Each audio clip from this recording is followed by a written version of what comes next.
Hello, here we are for our third installment of our Period 4 lecture in PowerPoint. Today we're going to focus on the presidency of James Monroe, as well as looking at the increase in development and increase of nationalism in our country, as well as what we were doing to get ourselves on track with some solid economic development. So when James Monroe becomes our country's next president, he's elected in 1816, and they refer to this time period as the era of good feelings. Um, James Monroe was president for 2 years. These two terms, or 8 years, are marked by a spirit of nationalism, optimism, and goodwill. However, all that glitters is not gold, and sometimes this perception can be a little bit misleading and oversimplified. Throughout this time period, there are many heated debates over tariffs, that's taxes on goods imported and exported, the national bank and the role that it had. Was it overstepping its boundaries? Was it useful? What was its real purpose? So on and so forth. Internal improvements like making our infrastructure, roads, bridges, canals, etc., useful so that people in manufacturing can get goods from here to there. And of course, the idea or um, the issues that slavery brought into this country, which really started to create a divide. And we start to see kind of the growth of sectionalism between the North and the South. Um, let's discover what goes on. Okay, James Monroe fought in the American Revolutionary War. He was prominent in Virginian politics. He also served as Thomas Jefferson's minister to Britain, and Madison's Secretary of State. So he had a lot of political experience during this time period. And he represented the country's growing nationalism. Speaking of growing nationalism, let's talk a little bit about cultural nationalism. Most of James Monroe's votes came from the younger generations. These people's concerns about their country and the direction of their country really differed from those of the nation's founding fathers and the older generation of Americans. They were excited about expanding to the West, and they had little interest about what was going on in Europe and European politics and how those politics could impact or affect their life. I'm really looking old this morning. That's too bad. Okay. Economic nationalism. Along with cultural nationalism that was brewing, there's political nationalism that's looking to support the growth of our nation's economy. Seems like it would be a smart idea to improve or establish or improve or increase your economy, because this would give you an opportunity to make obviously your economy strong, but also your nation stronger. A lot of people were looking to improve the nation's roads and canals, and doing this would, improving our infrastructure would help manufacturers get things to and from where they needed to, making trade and even manufacturing much easier, more efficient. Uh, Also looking to protect U.S. industries from European competition, which was really important. You don't want to be undersold by European competition when you could be making money in your own country. So we'll start with the Tariff of 1816. This was passed specifically to protect American manufacturers from competition. During the War of 1812, many factories opened in the U.S. to produce goods that were being imported from Britain, um, because we weren't trading with Britain at the time of the war in 1812. So we made up for that by opening our own factories and creating the goods that we were missing out on. Now the war was over. These manufacturers, these factories that opened, were worried that the British goods would be dumped back into the markets, making their growth, their factories, and their products non-existent or not important. And they were worried about that. So the Tariff of 1816 helps with that. Um, And also, a very outspoken opponent of this, we have Henry Clay and the American system. Henry Clay from Kentucky came up with a comprehensive plan for the advancement of for our nation's economic growth, and he called this the American Plan. Catchy name, right? The American Plan had three major components. That would be protective tariffs, the national bank, and making internal improvements. So looking at the protective tariffs, essentially they would promote American manufacturing, it would be cheaper and more efficient to buy products that were made in America than buying things that were imported. This would help to raise American revenue, which obviously would help to build a national transportation system. So getting not only producing those goods, but helping to get those goods all over our country.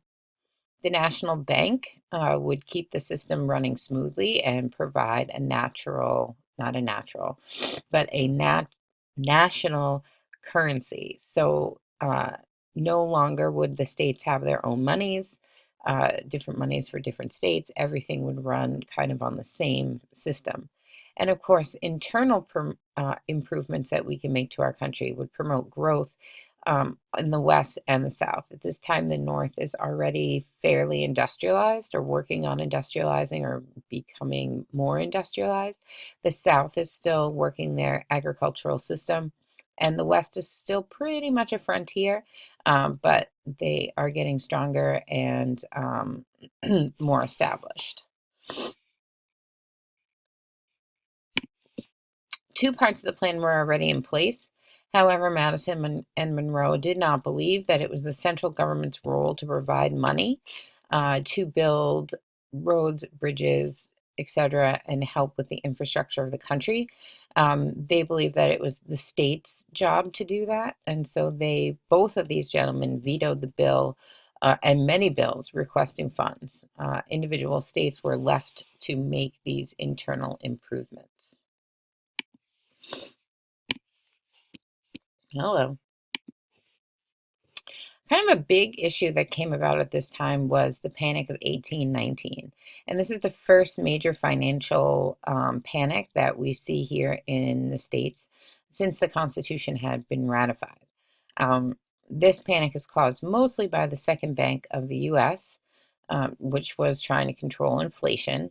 And as a result, many state banks closed, and unemployment, bankruptcies, and imprisonment for debt began to increase sharply. The panic was most severe out west because settlers were in debt because they speculated on the land that they were buying after the war, and they had gone into debt trying to repay their notes on their land. This panic caused a shake in the nationalistic beliefs. We wanted to stand behind a bank and a system that was working for us, but if people were going into debt and going into prison as a result of that debt, it makes our foundation a little wiggly, if that's the right word. So people are now calling for change in land reform and strong opposition to a national bank. Switching gears a little bit, we're going to talk about the Supreme Court, and this is kind of a time in American history when the Supreme Court is really on a roll. Lots of rulings come out, landmark decisions come out of this time frame. Many of Marshall's rulings over his years on the Supreme Court were, of course, considered landmark decisions. They defined the relationship between central government and the states in which cases were brought from. Of course, we had Marbury versus Madison in 1803, which we already talked about. And we'll watch a little video on Marbury versus Madison the next time I see you. We also have the Fletcher v. Peck case in 1810, which basically decided that a state could not pass legislation invalidating a contract. This is the first time that the Supreme Court ruled that a state law was unconstitutional and invalid.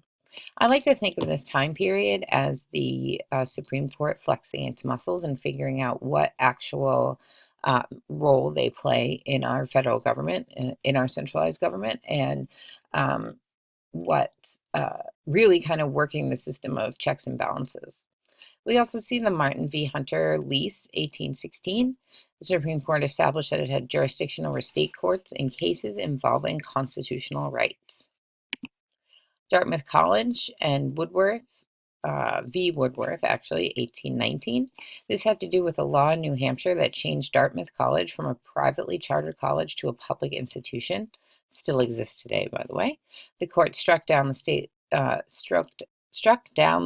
law as unconstitutional, claiming that a contract for a private corporation could not be altered by the state. McCulloch versus Maryland, 1819. Maryland attempts to tax the second bank of the U.S., which was located in Maryland, and the Supreme Court rules that a state could not tax a federal institution. This case also clarifies that the Constitution gave the federal government the implied power to create a national bank. A couple more. Cohen's versus Virginia in 1821. This is when a pair of brothers get into trouble illegally selling lottery tickets in Virginia. I bet you didn't know they had the lottery in 1820. The lottery they were selling tickets for was in actually D.C. The court established the principle that the Supreme Court could review a state court's decision involving any of the powers of the federal government. And last but not least, Gibbons v. Ogden, 1821. The question is, could the state of New York grant a monopoly to a steamboat company if that action conflicted with the charter authorized by Congress?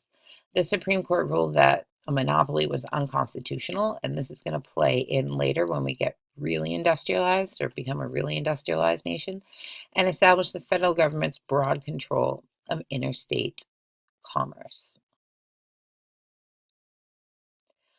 Okay, that's what we got for today. Our next PowerPoint is going to focus on moving out west and looking at that frontier a little bit closer.